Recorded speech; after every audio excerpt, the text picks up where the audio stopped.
All right, everybody, welcome back. For some of you, we're right back from the break. That means that it would be Wednesday the 5th, and for some of us, it might be Thursday the 6th. I might be a little wrong on those dates, but welcome back. We had the 2 days off at the beginning of this week. Hopefully, you guys use that time to get rested, energized. We're right back at it. We are starting a brand new unit. As you know, the Friday before we had our break for Election Day, we took that test over our last unit, and we're now moving into the age of exploration. So we're going to be talking about what that is, defining that time period, some of the key things you're going to need to know about. This is just kind of the introductory stuff that you're going to need to know for this unit. So I'm going to go hit the lights, and we are going to get started. So the age of exploration, what is it? What do you need to know? Why is it important? Okay, so the beginning of the age of exploration. So people were curious about unexplored lands, and countries competed against each other to control new lands and resources and trade routes. So if we look at the map here, we have Europe right here in this area, and we have Asia here and Africa here. That's what's going to be defined as the old world. So that's everything that we already knew about. People were living in Asia and Africa and Europe for centuries. Remember, right in here, this is where Mesopotamia was. Think back to Unit 1 to Mesopotamia, and then civilization just grows out from there. But we don't have the technology to get over here. We don't even know that any of this exists. So this is what the age of exploration is going to be. It's going to be exploration from the old world to the new world, because we have the technology to do that sort of thing. Going back, so the wealthy and powerful are going to sponsor these voyages that go across over to the New World. They're going to sponsor these, and they're trying to find the quickest route to Asia.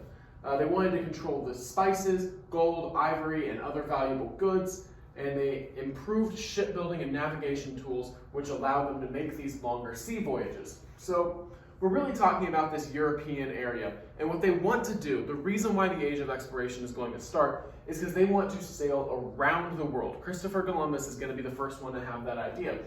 Instead of trying to find spices from down here in this region, this is where most of the world's spices come from, even to this day.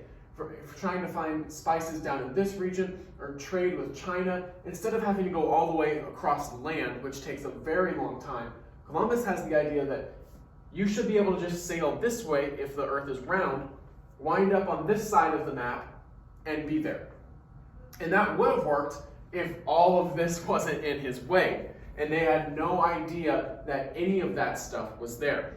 So the age of exploration is going to spark because these two continents over here that nobody knew about are going to be run into when you try to go that way, trying to go around the world. So the first one that's going to spark exploration is going to be Portugal. So in the mid-1400s, that's going to be the start of the age of exploration, trying to find new routes for trade. Like I said, trying to get from Europe to Asia, but in a different way. So instead of going across land, trying to go around the world.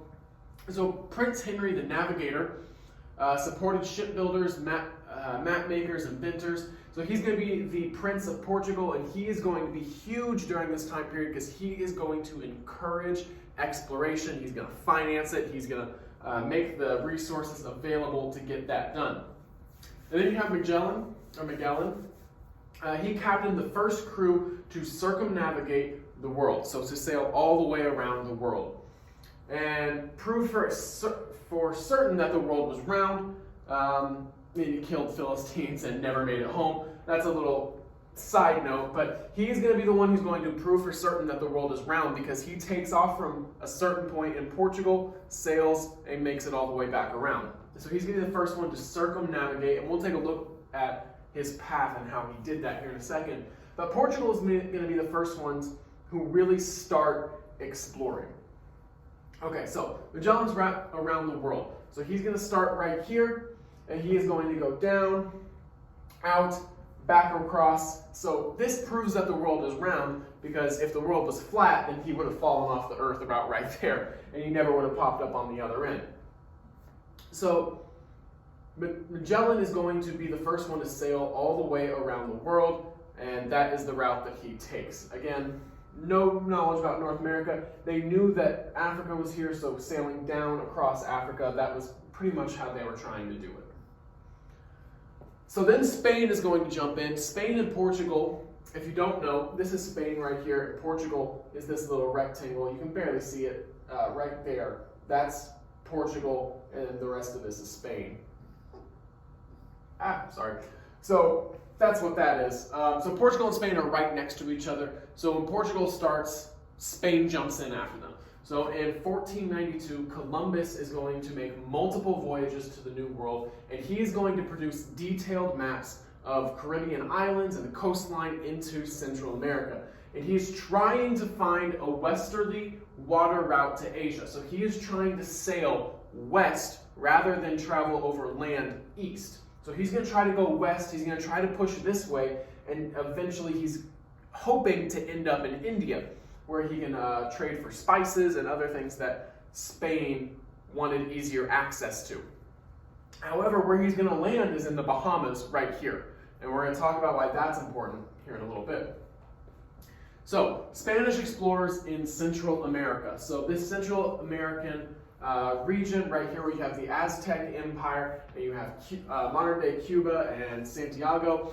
In 1521, Hernan Cortez led his conquistadors, which translated over means conquerors, to invade and crush the Aztecs in Central America, which is current-day Mexico City. So Hernan Cortez, he's from Spain, and he is going to lead an expedition. He's going to try to push west, just like Christopher Columbus did. He's going to land right around here, and he is going to attack the Aztecs that are living there.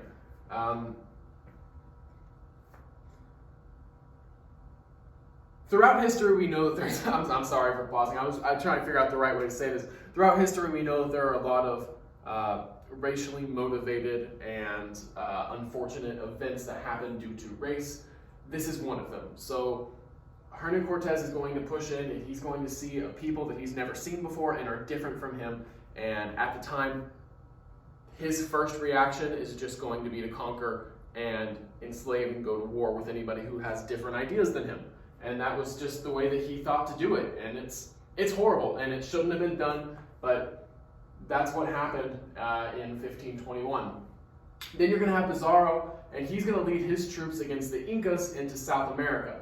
So we have all of this exploration happening, but as a result of all of this exploration, we also have massive, massive scales of genocide and war between European explorers and unarmed, untechnologically advanced Native American tribes that simply don't have a way to defend themselves at this point.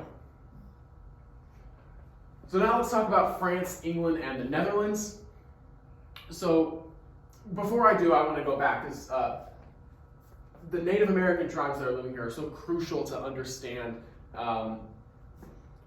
This is going to be a long period of time in the early 1500s where European explorers are going to come over, and the first Native American tribes that they see, they are going to try to conquer immediately and wipe out. And that is a common pattern that we see during the Age of Exploration, and it is important to know that, and we will connect certain explorers like Hernan Cortez and Francisco Pizarro, and we will connect them with those Native American tribes that they first encountered as we go on through this unit. It is important to note that they are credited with these discoveries, but it's also important to note that they are also credited with the atrocities that they themselves and the troops and the crewmates all committed with them. Okay, now let's talk about France, England, and the Netherlands. So England is going to hire an Italian explorer by the name of John Cabot to explore and gain new information on the New World in 1496 and 1497. So he's going to claim part of Canada for England, and he helps establish a strong English presence in North America. So we see that most of the time Portugal is going to land around here, Spanish is going to land here, England is going to land in North America, way North America, in Canada. And they're going to sort of start staking their claim a little bit north of where Spain and Portugal are going to go. France is going to send Cartier to find the northwestern water route to Asia and establish a new trade route. So in 1534, he's going to sail to St. Lawrence River in North America. Henry Hudson, an Englishman, sailed for the Dutch to find a route to Asia too. Again, common theme here, they are all trying to find new trade routes to Asia. So he's going to sail to New York Harbor and end up in the Hudson River, and he claimed the land route to the Hudson for the Dutch East India Company. These East India companies are going to be very, very important to remember because they think that they have settled in East India. All of these conquerors or explorers, if you want to call them, think that they have discovered East India when in fact they've discovered North America, South America, and Central America. They have no idea what they've discovered. So they set up these companies called East India Company. So you have the English East India Company, you have the French East India Company, and you have the Dutch East India Company. You have several others named after whichever country it is that's settling them, but it's very important to recognize those.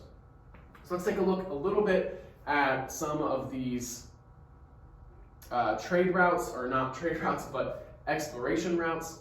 So here you have Canada and present-day United States. So here in the purple, this is that that northwestern route by Cartier, sent by the French. So he is sent to try to find this, to try to get out of there so you can still find India. You have Cabot down here, or Cabot, he is going to come down that way. You have Cartier, and he is going to settle again, like we said, in that New York Harbor area. So a couple quick facts to know. The Portuguese were the first to accomplish sailing around the globe. So remember, that was Ferdinand. He's going to be the first one who was going to be able to complete a voyage completely around the world. Cartier sought a route to Asia and explored the St. Lawrence River in the process. And then you have the Italian John Cabot, who was Italian at birth, but he sailed for England, and he is going to begin England's exploration of the New World. This is just kind of some background information. So again, big picture, what you need to know. I'm going to go all the way back. Big picture, age of exploration means that we are going from England to the New World. And the New World is North America and South America. That is big picture stuff. And we're going to start breaking down some other stuff. But if you take nothing else away, you need to know that the age of exploration is when we went from Europe and Asia and Africa, and we sailed across the Atlantic, and we finally discovered North America and South America. And why is that important? Because it's where we are right now. So today's assignment, there is a Google form posted on our Google Classroom page. After you have finished watching the video, please fill out that Google form and get today's points. Should be about 3 questions. Let me know if you have any questions, comments, or concerns. Make sure you log into Infinite Campus and complete your attendance for the day. Again, let me know if you have any questions, and if not, then I will see you tomorrow with another video or in class. Depends on if you're hybrid or not. We are making it through, and I hope you guys are having a good time, as I know that I am. All right? See you, Wildcats.